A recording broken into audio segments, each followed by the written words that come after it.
এই যে ঘুম থেকে উঠলেন, ব্যাস ব্রাশটা নিয়ে দৌড়ে চলে গেলেন বাথরুমে, কি জন্য? ঘুম থেকে উঠলেন, আগে চোখটা একটু ঘষতে হবে, মুখে হাত দিতে হবে, তারপরে আপনি দোয়া পড়বেন। কি দোয়া পড়বেন? আলহামদুলিল্লাহিল্লাযী আহইয়ানা বা'দা মা আমাতানা ওয়া ইলাইহিন নুশুর। তারপরে আপনি যাবেন বাথরুমে। দোয়াটা না পড়ে কেন গেলেন? ঘুমাচ্ছেন, ঘুমানোর আগে আপনি অবশ্যই বলবেন। ঘুমানোর আগে একদম একটা গান শুনে, একটা গার্লফ্রেন্ডের সাথে 10টা মিনিট কথা বলে, হ্যাঁ জান রাখি, ব্যাস, তারপরে ঘুমিয়ে গেলেন।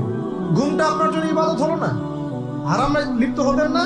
আল্লাহুম্মা বিইসমিকা আমুতু ওয়া আহইয়া পড়তেন, সূরা মুলক পড়তেন, সূরা কাফিরুন পড়তেন, সূরা ফালাক নাস ইখলাস পড়তেন, ঘুমিয়ে যেতেন। পুরো ঘুমটাই ইবাদত, পুরো ঘুমটাই নাকি? ঘুমিয়ে আছেন নাকি পাচ্ছেন? আপনি ইচ্ছাকৃতভাবে আপনার আমলটা নষ্ট করলেন।